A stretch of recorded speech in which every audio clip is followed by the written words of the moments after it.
ব্যাপারে কিস্তিতে ফোন নেওয়ার ব্যাপারে অনেকেরই অনেক কোশ্চেন আছে। তো আজকের এই ভিডিওতে আমি চেষ্টা করবো আপনাদের সকল কোশ্চেনের অ্যান্সার দেওয়ার জন্য। আচ্ছা, ধরুন আপনি একজন স্টুডেন্ট, তাহলে আপনি আমাদের কাছ থেকে কিভাবে কিস্তিতে ফোন নিবেন? ধরেন আপনার বয়স 18 হয়নি, আপনার অনলি জন্ম নিবন্ধন কার্ড আছে, আপনি কিভাবে ফোন নিবেন? সেই ক্ষেত্রে অবশ্যই আপনার যদি 19 বছর না হয়ে থাকে, আপনার আব্বু বা আম্মুর মাধ্যমে আপনাকে কিস্তিতে ফোন নিতে হবে। সেক্ষেত্রে ধরেন আপনার আম্মুর এনআইডি কার্ড দিয়ে ফোন নিলেন, আপনার আম্মুকে অবশ্যই আমাদের শপে আসতে হবে এবং তার এনআইডি কার্ডের সাথে আপনার আব্বুর এনআইডি কার্ডটাও সাথে নিয়ে আসতে হবে।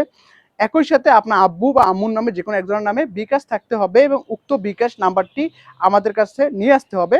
আমাদের কাছে নিয়ে আসতে হবে বলতে আমরা জাস্ট ওই বিকাশের স্টেটমেন্টটা নিব।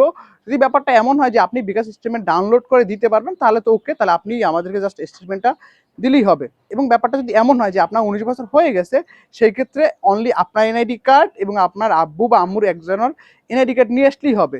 নট অনলি আব্বু আম্মু, আপনি যদি আপনার আপনার বোন বা ভাইয়ের এনআইডি কার্ডও নিয়ে আসেন সেক্ষেত্রেও হবে।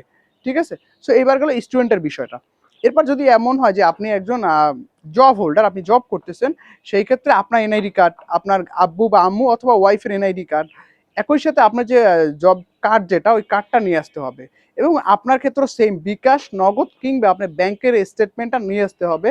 এবার ধরে নিলাম আপনি একজন বিজনেসম্যান, সেক্ষেত্রে আপনি আমাদের কাছ থেকে কীভাবে কিস্তিতে ফোন নিবেন? সো সেই ক্ষেত্রে আপনার ক্ষেত্রেও সেম প্রসেস অলমোস্ট।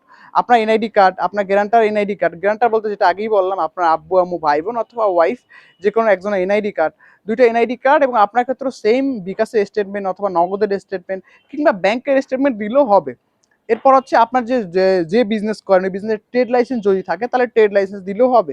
এমন যদি হয় যে ট্রেড লাইসেন্স নাই, সেক্ষেত্রে আপনার প্রতিষ্ঠানের ছবি, সাইনবোর্ড সহ ছবি, একই সাথে যদি ভিজিটিং কার্ড থাকে একটা ভিজিটিং কার্ড নিয়ে আসবেন, অথবা যদি মেমো থাকে তাহলে মেমো নিয়ে আসবেন। সো এভাবে আমাদের কাছ থেকে আপনি হাউস ওয়াইফ হন, জব হোল্ডার হয়ে থাকেন, কিংবা আপনি বিজনেসম্যান হন, কিংবা স্টুডেন্ট হন, এই সেম রিকমেন্ডগুলো দিয়ে আপনি আমাদের কাছ থেকে কিস্তিতে টেকনোর যতগুলো অফিসিয়াল মডেল আছে যে কোনো ফোনই পারচেজ করতে পারবেন।